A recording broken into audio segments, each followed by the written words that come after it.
ready to read the next chapter of Black Beauty. Find out what's happening with Beauty.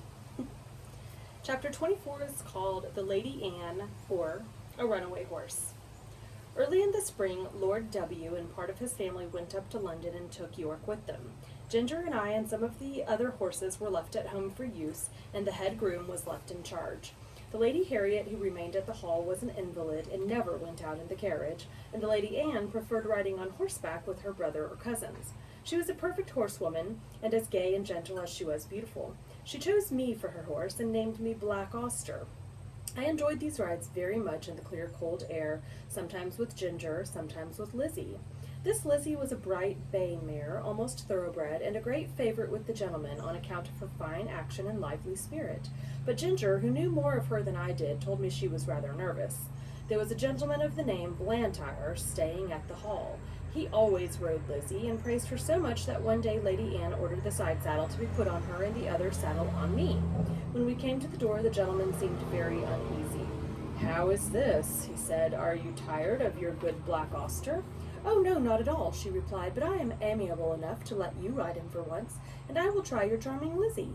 You must confess that in size and appearance she is far more like a lady's horse than my own favorite." Do let me advise you not to mount her," he said. "She is a charming creature, but she is too nervous for a lady. I assure you she is not perfectly safe. Let me beg you to have the saddles changed." "My dear cousin," said Lady Anne, laughing, "pray do not trouble your good careful head about me. I've been a horsewoman ever since I was a baby, and have followed the hounds a great many times, though I know you do not approve of ladies hunting. Still, that is the fact, and I intend to try this Lizzie that you gentlemen are all so fond of, so please help me to mount like a good friend as you are." There was no more to be said. He placed her carefully on the saddle, looked to the bit and curb, gave the reins gently into her hand, and then he mounted me. Just as we were moving off, a footman came out with a slip of paper and a message from the Lady Harriet. Would they ask this question for her at Dr. Ashley's and bring the answer? The village was about a mile off, and the doctor's house was the last in it. We went along gaily enough until we came to his gate. There was a short drive up to the house between tall evergreens. Blantyre alighted at the gate and was going to open it for Lady Anne, but she said, "I will wait for you here, and you can hang Auster's rein on the gate." He looked at her doubtfully. "I will not be 5 minutes," he said. "Oh, do not hurry yourself. Lizzie and I shall not run away from you." He hung my rein on one of the iron spokes and was soon hidden among the trees. Lizzie was standing quietly by the side of the road a few paces off with her back to me. My young mistress was sitting easily with a loose rein, humming a little song. I listened to my rider's footsteps until they reached the house and heard him knock at the door. There was a meadow on the opposite side of the road, the gate of which stood open. Just then some cart horses and several young colts came trotting out in a very, very disorderly manner, while a boy behind was cracking a great whip. The colts were wild and frolicsome, and some of them bolted across the road and blundered up against Lizzie's hind legs. Whether it was the stupid colt, or the loud cracking whip, or both together, I cannot say, but she gave a violent kick and dashed off into a headlong gallop. It was so sudden that Lady Anne was nearly unseated, but she soon recovered herself. I gave a loud, shrill neigh for help. Again and again I neighed, pawing the ground impatiently and tossing my head to get the rein loose. I had not long to wait. Blantyre came running to the gate. He looked anxiously about, and just caught sight of the flying figure, now far away on the road. In an instant he sprang into the saddle. I needed no whip nor spur, for I was as eager as my rider.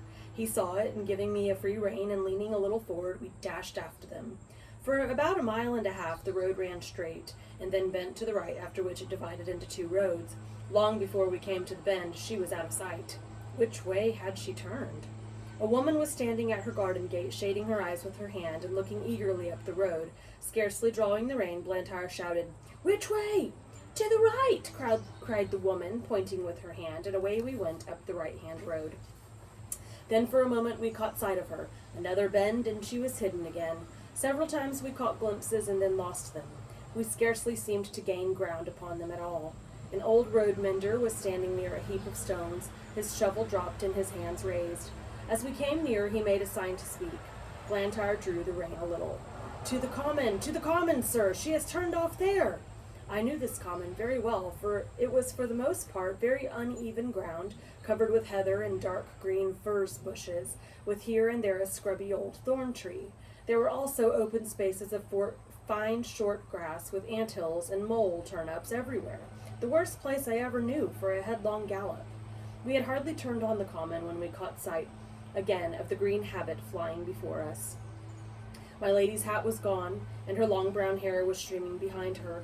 Her head and body were thrown back as if she were pulling with all her remaining strength, and as if that strength were nearly exhausted. It was clear that the roughness of the ground had very much lessened Lizzie's speed, and there seemed a chance that we might overtake her.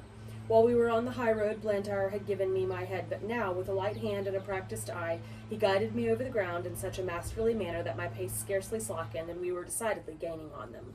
About halfway across the heath there had been a wide dike recently cut from the earth, and the earth from the cutting was cast up roughly on the other side. Surely this would stop them. But no. With scarcely a pause, Lizzie took the leap, stumbling among the rough clods, and fell. Blantyre groaned. "Now, Oster, do your best." He gave me a steady rein. I gathered myself well, and with one determined leap cleared both dike and bank. Motionless among the heather, with her face to the earth, lay my poor young mistress. Blantyre kneeled down and called her name. There was no sound. Gently he turned her face upward. It was ghastly white, and the eyes were closed. "Annie, dear Annie, do speak!" But there was no answer. He unbuttoned her riding habit, loosened her collar, felt her hands and wrist, and then started up and looked wildly around him for help. At no great distance there were two men cutting turf, who, seeing Lizzie running wild without a rider, had left their work to catch her. Blantyre's "Hallo!" soon brought them to the spot. The foremost man seemed much troubled at the sight, and asked what he could do. "Can you ride?" "Well, sir, I be not much of a horseman, but I'd risk my neck for the Lady Anne. She was uncommon good to my wife in the winter." "Then mount this horse, my friend, your neck will be quite safe, and ride to the doctor's, and ask him to come instantly. Then on to the hall. Tell them all that you know, and bid them send me the carriage with Lady Anne's maid and help. I shall stay here." "All right, sir, I'll do my best, and I pray God the dear young lady may open her eyes soon."